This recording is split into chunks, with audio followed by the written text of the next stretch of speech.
Well, I want to start off and talk about teaching empathy across different industries. What does that mean and why is that important? Well, particularly when you have a service provider that might not be as familiar with how your customers leverage your products or services to begin with. It's very easy to misunderstand or undervalue the reason why they're contacting you. So, one thing that was very important when I was working with our VPOs for the ones providing our support desk was understanding what was the urgency for a customer in specific times of the month.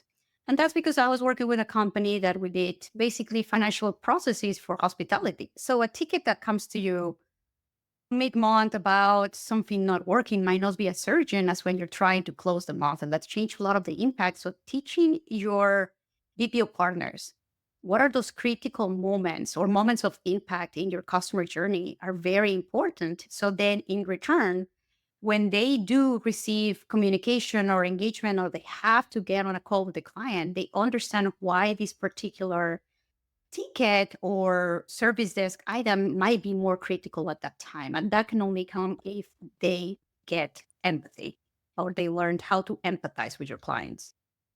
That makes perfect sense. It's not just another ticket, it's not just another number.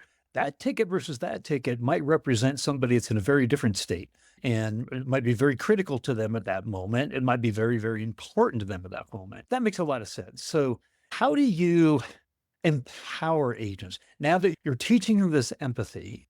And a lot of this is emotional responses, and people are emotional when they're calling in. Most times they're calling because they have a big problem. So, how do you empower the agents to be situational and trust them to determine what they need to do at that moment? Well, the key is also having empathy for those team members. And what I mean by that is that many times we have to understand that when these teams get someone to reach out to them, it's never from a place of, oh, everything is great. And I just called to say hi and I love your service. They're calling because there's a problem that they're facing. And when they're facing this problem, your client is not typically going to be in a good mood. So you have to also empathize with what they're going through and then talk to them about seeing it through the eyes of the client and seeing how it might be affecting them particularly. But in teaching them, you have to give them the basics, meaning the framework, but the way to get them to think situationally, like there might be an exception to the process, or this particular instance might be more relevant for this client or the other. It's a lot of role playing. I enjoy role playing quite a bit. I did an exercise that I like a lot, which is dropping the ball.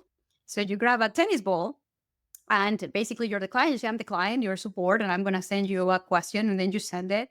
And then you see how many times the ball goes back and forth. And as a client in this role play, when the ball comes to you and you didn't get the answer you needed, you just don't catch it. And that shows the agent that that didn't go where it needed. And I find those exercises to be very effective because it's real time that they see how many times did it take for a customer to get the answer that they needed.